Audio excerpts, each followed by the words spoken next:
ज्योतिष और पौराणिक ग्रंथों में युगों का मान अलग अलग है।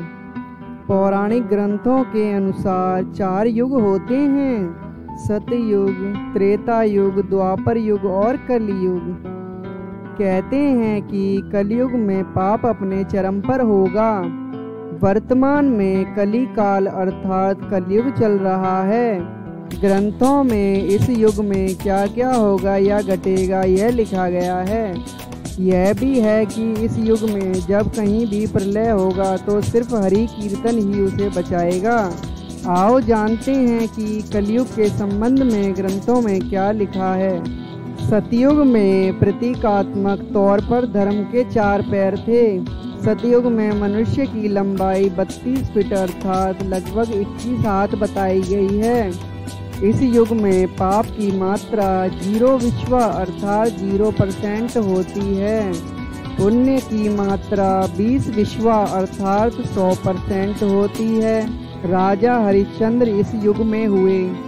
हरिश्चंद्र ने सत्य के लिए खुद के परिवार और अंत में खुद का बलिदान भी दे दिया था। त्रेता युग में धर्म के 3 पैर थे। इस युग में मनुष्य की लंबाई 21 फीट अर्थात लगभग 14 हाथ बताई गई है। इस युग में पाप की मात्रा 5 विश्वा अर्थात 25% होती है और पुण्य की मात्रा 15 विश्वा अर्थात 75% होती है। इस युग में विष्णु का वामन और राम अवतार हुआ था। असुर राज बलि ने 3 पग में धरती दान कर दी, जबकि राक्षस राज रावण ने सीता का अपहरण करने के बाद उन्हें छुआ तक नहीं। द्वापर में धर्म के 2 ही पैर थे। इस युग में मनुष्य की लंबाई 11 फीट अर्थात लगभग 7 हाथ बताई गई है। इस युग में पाप की मात्रा 10 विश्वा अर्थात 50% होती है, जबकि पुण्य की मात्रा 10 विश्वा अर्थात 50% होती है। मतलब यह कि इस युग में आधे मनुष्य पापी और आधे पुण्यात्मा थे।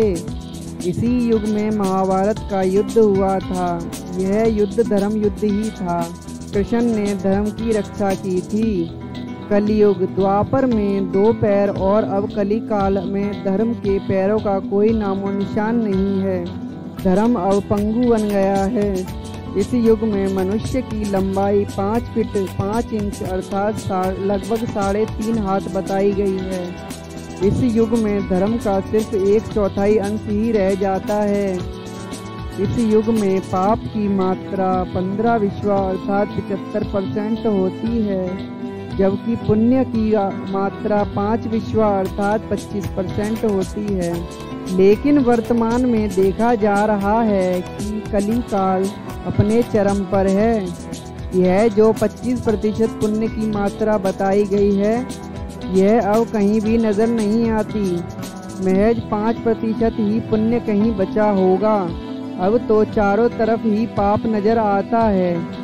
कलयुग का वर्णन करते हुए श्री कृष्ण कहते हैं कि कलयुग में ऐसे लोगों का राज होगा जो दोनों ओर से शोषण करेंगे। बोलेंगे कुछ और करेंगे कुछ, मन में कुछ और कर्म में कुछ। ऐसे ही लोगों का राज होगा। इसी प्रकार कलयुग में ऐसे लोग रहेंगे जो बड़े ज्ञानी और ध्यानी कहलाएंगे। वे ज्ञान की चर्चा तो करेंगे लेकिन उनके आचरण राक्षसी होंगे। बड़े पंडित और विद्वान कहलाएंगे, किंतु वे यही देखते रहेंगे कि कौन सा मनुष्य मरे और हमारे नाम से संपत्ति या पद कर जाए। कलयुग का मनुष्य शिशुपाल हो जाएगा। कलयुग में बालकों के लिए ममता के कारण इतना करेगा कि उन्हें अपने विकास का अवसर ही नहीं मिलेगा। मोह माया में ही घर बर्बाद हो जाएगा। किसी का बेटा घर छोड़कर साधु बनेगा तो हजारों व्यक्ति दर्शन करेंगे, किंतु यदि अपना बेटा साधु बनता होगा तो रोएंगे कि मेरा बेटे का क्या हुआ। इतनी सारी ममता होगी कि उसे मोह माया और परिवार में ही बांध कर रखेंगे और उसका जीवन वहीं खत्म हो जाएगा। अंत में बेचारा अनाथ होकर मरेगा।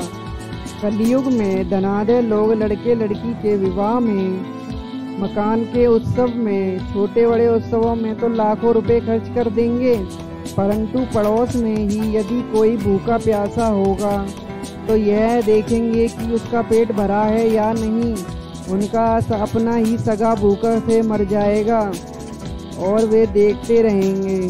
दूसरी ओर मौज मदिरा, मांस भक्षण, सुंदरता और व्यसन में पैसे उड़ा देंगे, किंतु किसी के दो आंसू पहुँचने में उनकी रुचि नहीं होगी।